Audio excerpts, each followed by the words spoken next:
Hi, I'm Roberto Parteru. I'm the Executive Director of Catholic Charities. And I just wanted to thank you for the opportunity to talk to you and for being here with us. I just wanted to tell you a short story which we're all very familiar with. That story is the story of the Good Samaritan. Can you imagine somebody walking on the road and on the highway or walking on the street, and all of a sudden you find and you see someone on the road, somebody on the ground laying there, and nobody takes care of him, nobody sees him, and someone stops by and actually picks him up, takes care of him and takes him to the inn and puts him there and offers to pay the innkeeper all the cost for him to take care of that person that is lying on the street. Yeah, and I like to think about us being the innkeeper. We are that group of people. We are that person who actually takes care of him. We at Catholic Charities can only work with because of you, because of the volunteers that help us. And you are that Good Samaritan. I returned to Eau Claire after I grew up in a little town called Gilman and then traveled all over. Okay, so I get here, and about 3 months into this nice time, I said, you know, Julie, you're a teacher, you have skills, you don't want to just be sitting around alone doing for yourself. So, and I belong to a parish that supports Sojourner House. But then there's this little like volunteer at Sojourner House. And I thought, well, okay, I know Sojourner House a little from being so close to it in proximity. I knew it was for homeless, and I made some judgments about, I don't know that I can be with that kind of people, unfortunately. And then I thought, well, but you're not the only one going. So I said, fine, I'll sign up, but I can always quit. So that was 2 years ago, and I come quite often with my group. But I also believe that we are, as Christians, we have to reach out to other people. And it's like there are so many things, so many talents. You know, if my talent is simply to sit at the desk and write a name, that's what I can do. If it's to be here in the bin or to cooking a meal once a month, there are many things to be doing. You know, I guess you don't have to be here as a volunteer, but you can give. I thank Catholic Charities for having this facility for people who need to be fed and clothed and greeted as if they, because I've seen some of the homeless as they're walking by, and people will just kind of look the other way, or they turn, or they, and so that's a judgment that I may have had before I met our guests, because they weren't real, and they, they aren't wearing the most wonderful things, and they look disheveled and all of that. But that's a judgment on my part, that this is, a child of God, loved by God like He loves me. So let's get back. My husband and I go to St. Olaf's Parish on the north side of Eau Claire. We have Deacon Bob Chittenden, and Deacon Bob has been involved in Sojourner, and he had a little article in our church bulletin encouraging people to come down and participate and help as they can. One thing led to another. I was down here and she gave us a tour, and I told her I would think about it. Went to visit family in Texas, did some prayer on it, and I decided this is where God wanted me. I was here probably only a few short weeks, and several of the gentlemen were asked to stay to help on a project, and it was lunchtime. I happened to be thirsty, and we had sandwiches and soda and chips, and I asked if I could have a glass of soda. They said sure, and pulled out a chair. I sat down amongst about 8 or 9 different men. We started talking somehow about hunting. I told him my husband was a hunter. The conversation turned to venison and bear and different animals, how they fix it. And I realized that they were really just like my family members, like my husband, my son, my brother-in-laws, and you know, for whatever reason they were here. They were just down to earth, they were very kind, they're just like everybody else.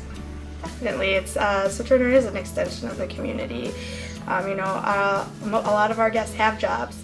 A lot of them go to the local churches. They are involved with other aspects of the community. They are functioning community members, and this happens to be where they sleep. I mean, this is your neighbors are staying here. People you're sitting next to at church are here. People that you ride the bus with, or you see at Walmart, or all of these people could be someone that's staying here and just needs a little bit of help to get into a more permanent housing situation. And that's all we do here is help out our neighbor. One of my wife's coworkers had told her about coming down here, and this was years ago. And so she came one night and then told me, it's like, well, why don't you come on down? And so I came on down and helped. I go into work at 3 o'clock in the morning. And so on the nights that I work here, we get done about 9 o'clock at night. I roll into bed about 10 o'clock and I get back up at 1:30 in the morning. So none of us have a ton of extra time, but it doesn't really take a whole lot of extra time. I mean, 3 hours, 4 hours, once a month, that's pretty minimal to make a difference in somebody else's life. It is one of those things that, you know, like making a difference by just knowing that those people have a hot meal once a month. I mean, for me personally, that's, you know, pretty gratifying.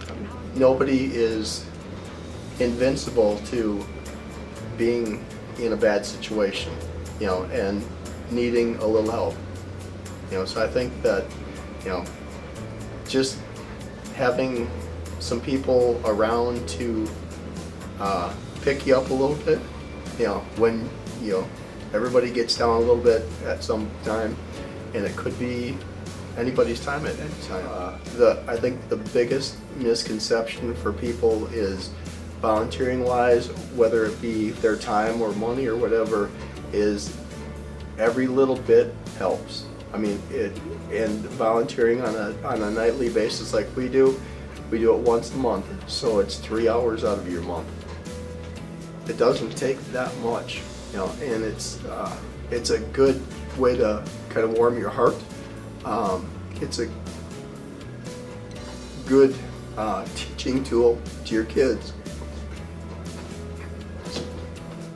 We are much needed in the community. We are greatly appreciated by the not only the guests but the volunteers and the people that just say, what can I do to help? I feel good about paying it forward because I've been homeless. I've been there, and it's not fun. It's very breaking. If you don't ask for help, it could be your undoing. And we're here to help people. That's the bottom line. And there are far more success stories than failures. And we're still willing and have welcomed back people that didn't quite make it. And they get another chance. They get to try again. We're taking them off the streets, give them food, shelter, and let them wash their clothes, take showers, have a little social life, and hopefully they seek the help that is out there.